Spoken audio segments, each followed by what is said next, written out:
Hello साथीहरु, welcome to our YouTube channel. फेरि पनि स्वागत छ नयाँ भिडियो नयाँ भ्लगमा।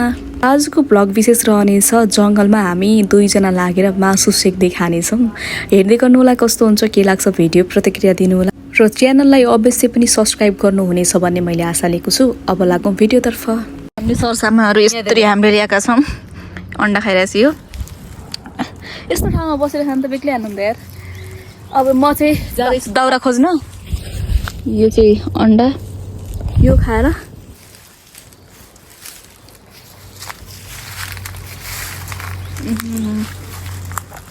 यहाँ पनि कहाँ फल्छ। म तारा खोज्न गएँ है त। कहाँ खोज्नु यार, यहाँ त केही छैन त दाउरा त। रुखमा भाँच्ने यो केटा हो, केटी भेटियो। चटपटे खाने हो। फाइनली केटा हो। हामीले चाहिँ आगो पनि सक्सेसफुल भएको छ, बालिसकेका छौँ। बिस्तारै बल्दैछ, हेर्न सक्छौँ। यसलाई अब कोइला बनाएर, यस्तो कोइला जस्तो बनाएर चाहिँ हामी मासु पोलेर खानेछौँ कुखुराको, होइन। तलबाट लिएर आएका छ हामीले। यो निभाएर जानेछौँ लास्टमा जाँदाखेरि चाहिँ हामीले, किनकि यो निभाएर जानुपर्छ, जङ्गलमा आगो लाग्छ भनेर हामीले यहाँ पहिला खनखान गऱ्यौँ। त्यसपछि मात्र मैले आगो बालेँ। हामीले अरू चिज केही पनि खाँदैनौँ। यो चाहिँ यो किरमुला खान्छौँ यसरी। यसले यो खायो। मैले चाहिँ यो एजी हो, यो के थाहा नाम पढाउँदैन, खायो भइहाल्यो। फ्रुटी कस्तो नुन पिसिस् त। नुन त पिसे यार, बजेट त्यहाँनिर हुन्थ्यो।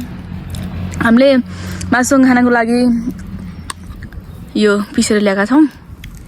नुनिलो बढी होला अलि, बेस्ट हो। त्यो मासुसँग खाने हो। जङ्गलमा आएपछि मङ्गल भइहाल्छ, होइन। आगो जल्यो है, आगो जल्यो। यस्तो तता राखी पनि हुन्थ्यो पछि, होइन। पछि फिल्कामा गर्ने, होइन। अगाडि चाहिँ यस्तो गरेर राखी पनि हुन्थ्यो। कसरी गर्ने त? माथितिर सामान्य हो, कालो हुन्छ, होइन। ल साथीहरू, हामी चाहिँ मासु पोलेको देखाउँछौँ अहिलेलाई चाहिँ यति नै। ल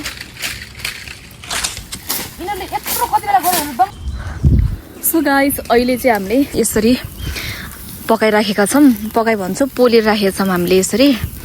अनि यो मासु खाने उद्देश्य भनेको बिचै बाटोमा आएर हामीलाई थाहा भएको हो। अनि काफल खाएको चाहिँ नेक्स्ट भिडियोमा हेर्नु होला। हेरिसक्नु भएको छ भनेपछि पनि ठिकै छ। अनि यो चाहिँ हो हाम्रो मासु पोलेर खाने कार्यक्रम। ल एकैछिन म यो चाहिँ मैले देखाएँ। अब एकैछिन चाहिँ यो फुल्ली पाक्छ, अनि त्यसपछि चाहिँ म तपाईँहरूलाई पाकेको भिडियो देखाउनेछु। हेर्दै गर्नुहोला। अब चाहिँ हामी खान लाग्छौँ। मासु खाइरहेछौँ। हे फाइनल्ली पाकिसकेको छ। यस्तो मिठो यार, पोलेर खानु त बेग्लै मजा आउँदो रहेछ त।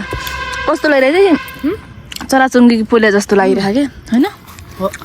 पहिला हामी यार पहाडमा बाजु राखेँ, चराचुरुङ्गी पोलेर खान्छ जङ्गलमा।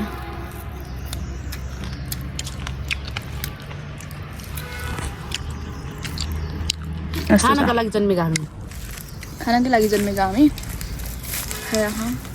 नुन पनि क्या मिठो छ, टेस्टी छ।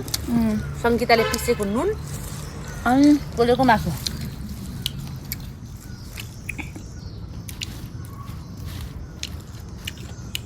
अर्ग्यानिकै हो। फ्राई भन्दा यस्तो माटो चाहिँ अझै मिठो हुँदो रहेछ भन्ने थाहा भयो। अब त दिनका दिन पोलेर खानुपर्छ क्या त आएर, कोइलोमा पोलेर। हामीले दुईजना केटीहरूले यस्तो आँटी निकाल्यौँ कि जङ्गलमा, घना जङ्गलमा हामीले आगो बालेर। बाघ आयो भने बाघ आयो भने के गर्ने होला। अहिले त बाघको भन्दा पनि मान्छेको डर छ। यो पनि खा, चटपटे। साथै हाम्रो चटपट पनि छ। कस्तो लाग्यो कृष्णजी? एकदमै मिठो मिठो अनि रमाइलो पनि। मिठो। हामीलाई गीत गाउँ त एउटा। मिठो भन्दा नि हामीलाई रमाइलो। ल गाइदिउँ। हामी चाहिँ खाएर सकाएर अब जानलाको यसरी सामानहरू प्याक हुँदैछ हाम्रो यहाँ।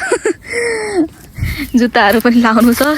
ओ माई गड, खुट्टा त खतरनाक पो भइदियो त, कालै कालो यार। अब हामी जानलाको सबै कुराहरू खाएर सकाएर सकियो। अब भने बाटोमा भेट्नेछौँ जहाँसम्म यो भ्लग हुन्छ। आगो पनि हामीले निभाएर गइसकेका छौँ। यो आगो निभाएको देखाइदिए त भोलिको दिनमा हामीलाई भन्लान् कहाँ आगो लाग्यो भने हुनु त हामीलाई भन्ने हुन् आगो लाग्यो पनि। बिस्तरी जुत्ता लगाइरहेको छौँ हामी। अनि अब चाहिँ जान्लाको हो यहाँबाट। यस्तो रमाइलो भयो यार। ल अब हामीसँग केही छैन खानेकुरा। अब काफल लिने हो पाएपछि। अनि यो चुइगम छ। चुर्पी खाने न? चुर्पी खानलाई यसले उयो पनि लगेको छ लाइटर आगो बाल्नलाई हो, चुरोट खानलाई होइन। ल अब हामी यो नयाँ लागौँ आफ्नो आफ्नो बाटो। ल फाइनली हिँड्दा हिँड्दै हामी डाँडामा आइपुगेका छौँ। डाँडामा आइसकेपछि काफल लिने हाम्रो निदो गरेका छौँ। यो हो हामीले योभन्दा तल खाएका थियौँ। के छ पेटलाई सन्चो छ अहिले? एकदम होइन पेट बिग्रेको होइन, मतलब पेट बढी खाएर ठिक छ नि भनेको हो। फाइनली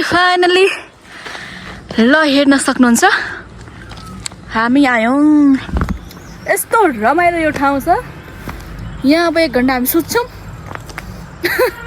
त्यसपछि हामी यहाँ चाहिँ खेल्नलाई पिङ पनि छ। यो रोड हो। यस्तो राम्रो ठाउँमा यार कसले घुमाउँछ यस्तो ठाउँलाई।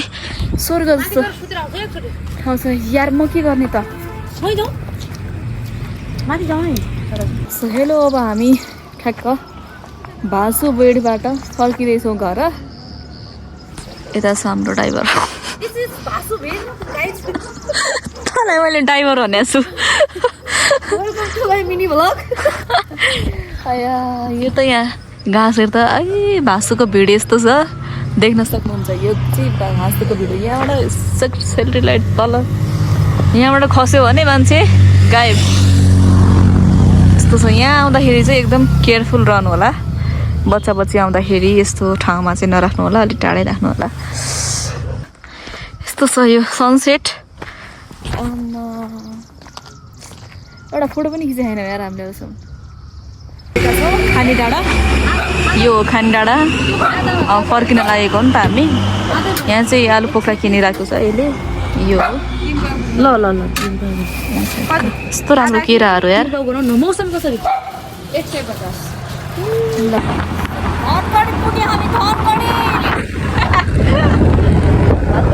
नगरपालिकामा यहाँलाई स्वागत